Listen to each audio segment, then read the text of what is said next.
Today, we're eating bugs.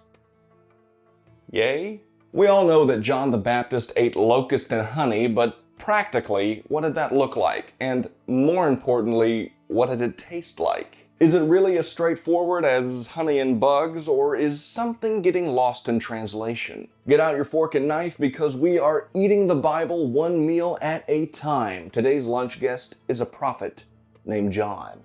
In those days came John the Baptist, preaching in the wilderness of Judea, and saying, "Repent ye, for the kingdom of heaven is at hand." And the same John had his raiment of camel's hair, and a leathern girdle about his loins, and his meat was locust and wild honey. It seems pretty straightforward, but it's not. People have disputed for hundreds of years what the Bible means when it says locust and what it means when it says honey. Now, my first inclination when the Bible says locust and honey is to think that it probably means locusts and honey. However, I don't want to have to eat bugs yet in this video, so let's explore some of the alternative theories first. Since the desert locust is seasonal, some have speculated John may have been eating the pods of the carob tree, which is nicknamed locust tree. Why is it called that? Well, some say that they look like locust on a tree, and others say it's some etymological relation between the Greek word for locust, akris, and the Hebrew word for carob, harov. Harov, akris, sounds alike. The flesh is tough and somewhat leathery, but sweet and full of fiber. In fact, locust bean gum, which comes from the carob pod, is used in ice cream, yogurt, chewing gum, and tons of things that you buy all of the time. But it doesn't have to be processed. It can be eaten raw or boiled into hot water to make tea. And the best part is they grow practically everywhere in Judea all year long. In fact, I've eaten them there myself. And the seeds inside are remarkably similar in size and weight. So much so that in the ancient world, carob seeds were used as a unit of measurement. That's where we get our word carrot from. No, not that one.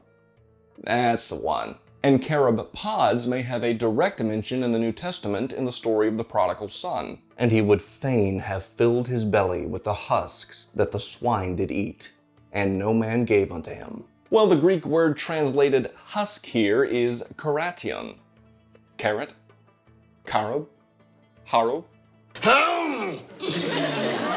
Even Pliny the Elder, writing in the 1st century AD, refers to the fruit of the carob as food for pigs. It all seems to line up pretty well, and frankly, it's a relief to me because for a second there, I thought I was going to have to eat some winged insects.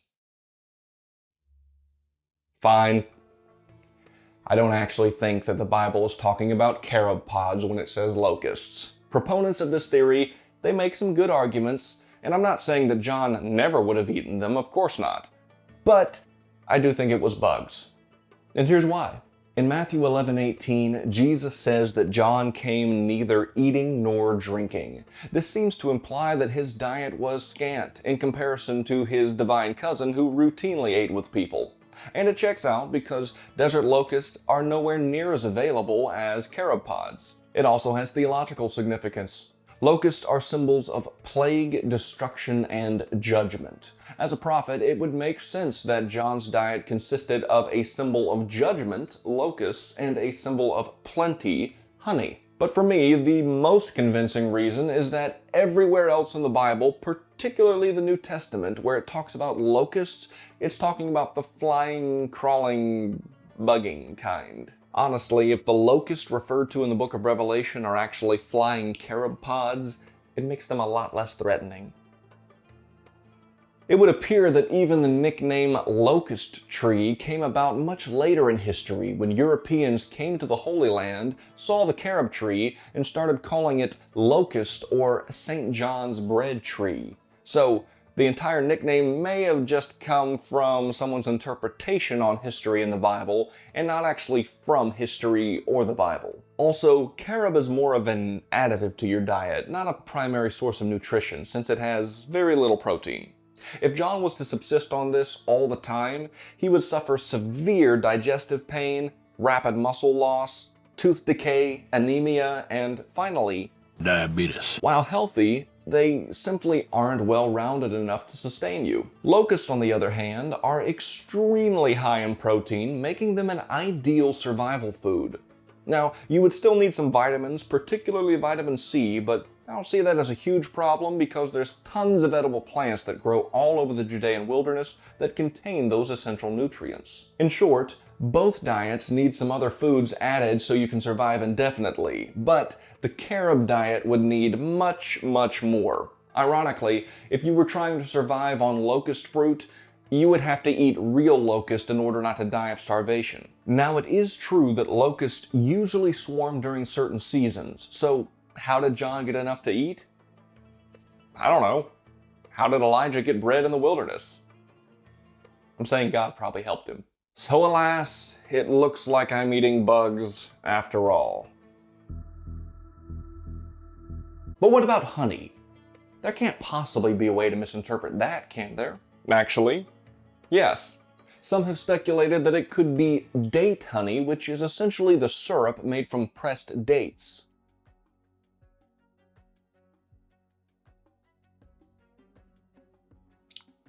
That's sweet. Josephus actually references date honey when he's writing the Jewish War, where he says, "There are also in it many sorts of palm trees. The better sort of them, when they are pressed, yield an excellent honey, not much inferior in sweetness to other honey." By palm trees, he's talking about date palms, and by other honey, he's probably talking about the kind that comes from bees. Palm trees are mentioned throughout the Bible. Date palms themselves are not, but when the word honey is used, it's often paired with words like honeycomb or bees, so we know exactly what it's talking about. The honey that John ate is called wild, which can describe dates or bees, so, not evidence for either one. However, for the same reasons that I gave to support locust, scarcity, dietary, and theology, I am inclined to think that when the Bible says honey, it means honey. If God wanted to say that John the Baptist ate carob pods and date syrup, he certainly could have. But he didn't. So that being said, let's start with the locusts.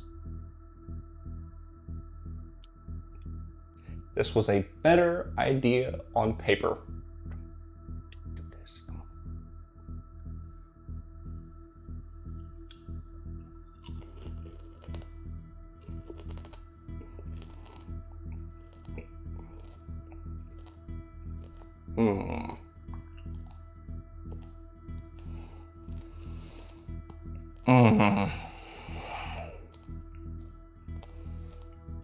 Very...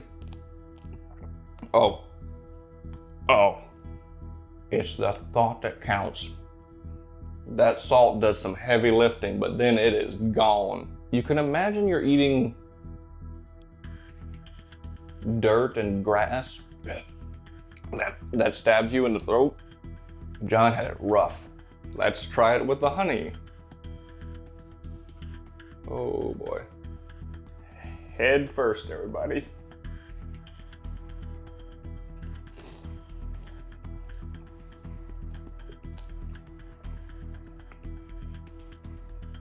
Whoa.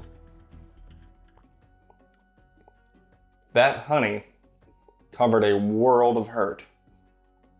Wow. Honey was the way to go.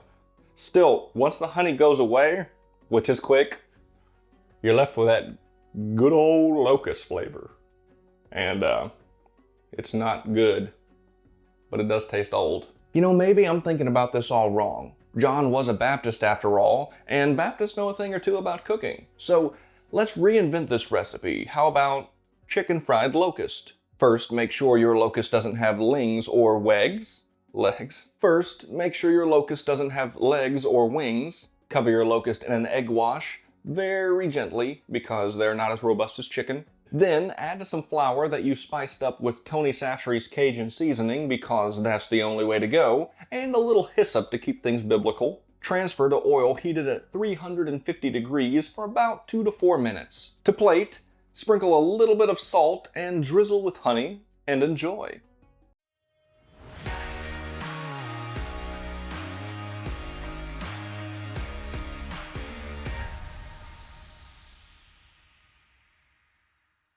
Okay, that was far more palatable than before. In fact, it was so good you could take it to your next church potluck, which will coincidentally be your last church potluck. Even though this meal really wasn't my thing, it is fascinating that it is rich in more than just protein and energy. What the Holy Spirit tells us about John's diet is also rich in meaning. John the Baptist was sent with a fiery message of repentance and to make straight the way of the King. We've talked about the judgment that locusts imply, but I've also done an entire video on my channel about honey. God promised His people if they would just follow and obey Him, He would give them blessings of abundance to the point where honey came from the rocks. He also promised judgment if they disobeyed. The message of John was laced with notes of judgment, calling on people to repent of their unrighteousness, but also exhorting them to prepare for the arrival of the Lord and His kingdom that would bring a lasting spiritual abundance. And with that, the kitchen is now closed. Thank you for coming. Be sure to tip your waiter, i.e. subscribe and click the bell, and leave a comment down below telling us another food from the Bible that you think we should try. And make it a point to consume God's Word in your daily life. You'll starve without it.